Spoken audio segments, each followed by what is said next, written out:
લિંબાયતમાં થયેલી અરુણ પાટીલ નામના વ્યક્તિની હત્યાનો ભેદ ઉકેલાયો છે। નાસ્તા રૂપિયા માટે માસિયાઈ ભાઈએ મિત્ર સાથે મળી હત્યા કરી હતી।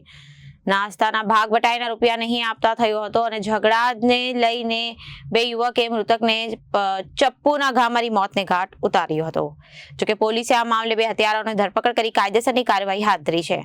સુરતના લિંબાયત વિસ્તારમાં થયેલી અરુણ પાટીલ નામના વ્યક્તિની હત્યાનો ભેદ ઉકેલાયો છે। નાસ્તા રૂપિયા માટે માસિયાઈ ભાઈએ મિત્ર સાથે મળી તેની હત્યા કરી હતી। નાસ્તાના ભાગ બટાઈના રૂપિયા નહીં આપતા ઝઘડો થયો હતો, જેને લઈ બંને યુવકો વચ્ચે ઉગ્ર બોલાચાલી થતા મારામારી પણ થઈ હતી અને આખરે ઘટનાએ રૌદ્ર સ્વરૂપ ધારણ કર્યું અને આ ઘટનામાં મૃતકને ચપ્પુના ઘા મારી મોતને ઘાટ ઉતારવામાં આવ્યો હતો। લિંબાયત પોલીસે બે હત્યારાની ધરપકડ કરી છે। દિવ્યદાસ પાટીલ અને સન્ની હલવાઈની ધરપકડ કરવામાં આવી છે।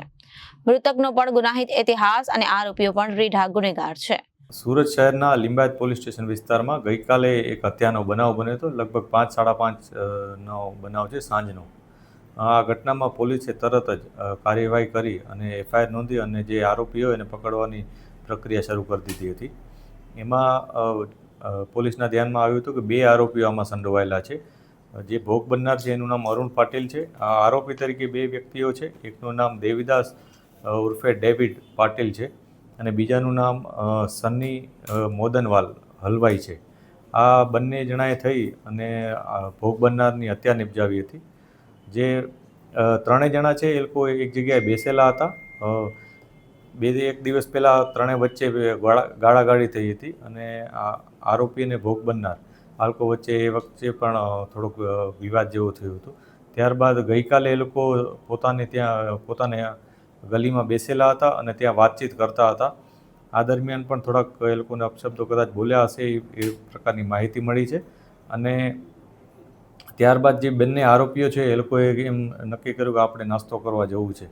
તો જે ભોગ બનનાર છે એણે પણ એને કીધું કે ભાઈ હું પણ નાસ્તો કરવા આવીશ અને આ વચ્ચે ત્યારે એ લોકોએ પૈસાનું એવી વાત કરી કે આપણે સોલ્જરી કરશું। આ બાબતે ત્રણેય વચ્ચે કંઈક વિવાદ થયો, બોલાચાલી થઈ અને એ વખતે કંઈક ઉગ્ર થઈ ગયા હોવાથી બંને જણાએ ભેગા મળી અને ભોગ બનનારની હત્યા કરી નાખી હતી।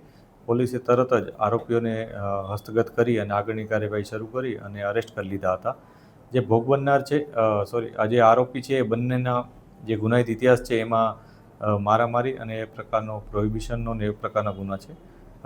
પોલીસે આગળની કાર્યવાહી હાથ ધરી છે। હજી પણ અમે ઇન્વેસ્ટિગેશન ચાલુ એ બાજુ પણ રાખ્યું છે કે અન્ય કોઈ એમાં એંગલ છે કે નહીં અને જે આરોપી છે એમનો કોઈ ગુનાહિત ઇતિહાસ છે કે નહીં એની પણ અમે તપાસ કરી રહ્યા છીએ।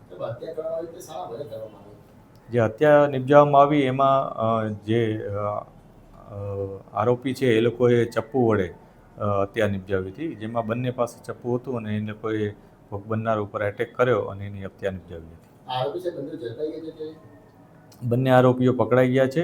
પોલીસે એને અરેસ્ટ પણ કરી લીધા છે।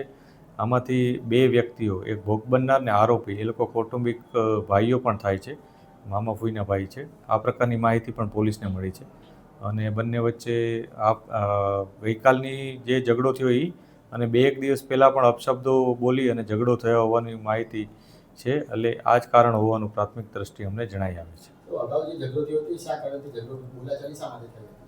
એમાં આજે બે છોકરાઓ છે એ 22 વર્ષના અને 24 વર્ષના છે, જ્યારે ઓલો થોડોક મોટો છે એ પોતાને આ બે કરતાં થોડોક મોટો ગણે છે અને એ લોકો કંઈક અપશબ્દો બોલ્યો હશે એ બાબતે, પણ એ લોકોએ કંઈ એવી રજૂઆત પોલીસ પાસે નથી કરી અને ત્યારબાદ ગઈકાલે પાછી એ લોકો વચ્ચે ઝઘડો થયો અને એમાં પછી આ લોકોએ આ પ્રકારની ઘટનાને અંજામ આપ્યો। જે આરોપી છે એ મજૂરી કામ કરે છે, મૃતક પણ મજૂરી કામ કરતો હતો એ પ્રકારની માહિતી છે। કોઈ રેગ્યુલર કોઈ કામકાજ કરતો હોય એવી કોઈ માહિતી પોલીસને નથી મળી। એવી કોઈ સ્પષ્ટ ફિગર નથી આવ્યો, પણ સામાન્ય નાસ્તો કરવાની બાબત હતી। 200-300 રૂપિયાથી વધારે કદાચ ના હોઈ શકે। કોઈ મેજર કોઈ સોલ્જરી કરવાની બાબત સામે આવી નથી। Reporter Arvind Rathod, Janadesh news, Surat.